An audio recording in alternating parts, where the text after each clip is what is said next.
রামকৃষ্ণ কথামৃত পর্ব ৮। নৌকা এসে লাগলো। সকলেই ঠাকুর রামকৃষ্ণকে দেখার জন্য ব্যস্ত। ভিড় হয়েছে। ঠাকুরকে নিরাপদে নামাবার জন্য কেশবচন্দ্র ব্যস্ত হয়ে উঠলেন। অনেক কষ্টে হুঁশ করে ঘরের ভেতর নিয়ে আসা হচ্ছে। এখনও তিনি ভাব সমাধিতে একজন ভক্তের ওপর ভর দিয়ে আসছেন। পা নড়ছে মাত্র। কেবিন ঘরে প্রবেশ করলেন। কেশব এবং অন্যান্য ভক্তরা তাকে প্রণাম করলেন, কিন্তু ঠাকুরের কোনো হুঁশ নেই। ঘরের মধ্যে একটা টেবিল ও খানকতক চেয়ার। একখানা চেয়ারে ঠাকুরকে বসানো হলো। কেশব আর একটিতে বসলেন। অন্যান্য ভক্তরা যে যেমন পেলেন মেঝেতে বসলেন। অনেক লোকের জায়গাই হলো না। তারা বাইরে থেকে উঁকি মেরে দেখছেন। ঠাকুর বসে আবার সমাধিস্থ, সম্পূর্ণ বাহ্যশূন্য। সকলে এক দৃষ্টে দেখছেন। কেশবচন্দ্র দেখলেন ঘরের মধ্যে তো অনেক লোক, ঠাকুরের কষ্ট হচ্ছে। কেশবচন্দ্র আসন ছেড়ে উঠলেন এবং ঘরের জানলা খুলে দিলেন। ব্রাহ্ম ভক্তরা এক দৃষ্টে চেয়ে আছেন। অবশেষে ঠাকুরের সমাধিভঙ্গ হলো। এখনও ভাব পূর্ণমাত্রায় রয়েছে।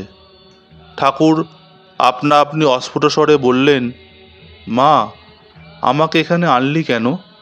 আমি কি এদের বেড়ার ভিতর থেকে রক্ষা করতে পারবো? ঠাকুর কি দেখছেন যে সংসারী ব্যক্তিরা বেড়ার ভেতরে বদ্ধ, বাইরে আসতে পারছে না, বাইরের আলোও দেখতে পাচ্ছে না, সকলের বিষয়কর্মে হাত পা বাঁধা, কেবল বাড়ির ভেতরের জিনিসগুলোই তারা দেখতে পাচ্ছে, আর মনে করছে যে জীবনের উদ্দেশ্য কেবল দেহসুখ ও বিষয়কর্ম, কামিনী কাঞ্চন? তাই কি ঠাকুর এমন কথা বললেন, মা, আমাকে এখানে আনলি কেন? আমি কি এদের বেড়ার ভেতর থেকে রক্ষা করতে পারবো? ক্রমশই ঠাকুরের বাহ্য জ্ঞান হচ্ছে।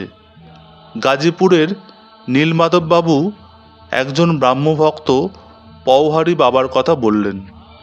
একজন ব্রাহ্মভক্ত ঠাকুরকে বললেন, মহাশয়, এরা সব পওহারী বাবাকে দেখেছেন। তিনি গাজীপুরে থাকেন, আপনার মতোই আরেকজন। ঠাকুর এখনও কোনো কথা বলতে পারছেন না, অল্প হাসলেন।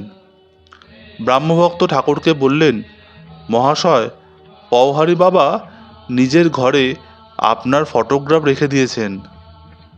ঠাকুর অল্প হেসে নিজের দেহের দিকে আঙুল নির্দেশ করে বললেন, এই খোলটা? বালিশ ও তার খোল, দেহি ও দেহ। ঠাকুর কি বলছেন দেহ বিনশ্বর, থাকবে না? দেহের ভেতরে যিনি দেহি তিনি অবিনাশী। অতএব দেহের ফটোগ্রাফ নিয়ে কি হবে? দেহ অনিত্য জিনিস, এত আদর করে কি হবে?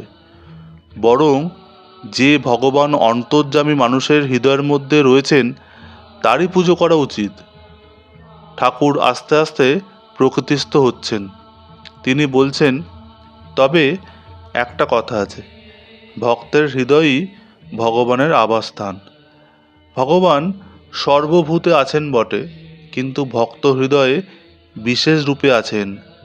যেমন কোনো জমিদার তার জমিদারির সকল স্থানেই থাকতে পারেন, কিন্তু তিনি তার অমুক বৈঠকখানায় প্রায়ই থাকেন, এই রকম কথাই তো লোকে বলে।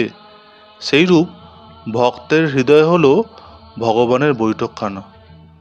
এই কথা শুনে সকলেই আনন্দ করে উঠল।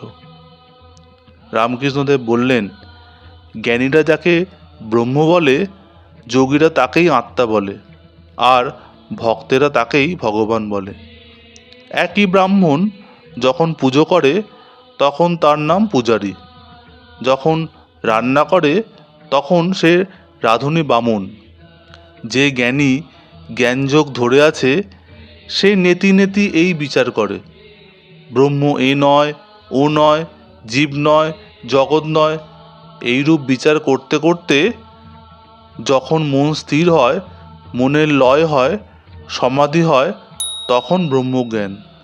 ব্রহ্মজ্ঞানের ধারণা ব্রহ্ম সত্য, জগৎ মিথ্যা। ভক্তেরা বলে এই জগৎ ভগবানের ঐশ্বর্য।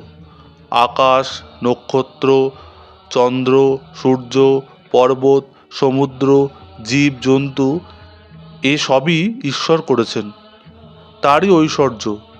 তিনি অন্তরে হৃদয়ের মাঝে রয়েছেন, আবার বাইরেও রয়েছেন। একই বস্তু, নাম ভেদ মাত্র। যিনি ব্রহ্ম, তিনি আত্মা, তিনি ভগবান। ব্রহ্মজ্ঞানের ব্রহ্ম, যোগীর পরমাত্মা, ভক্তের ভগবান, সবই এক।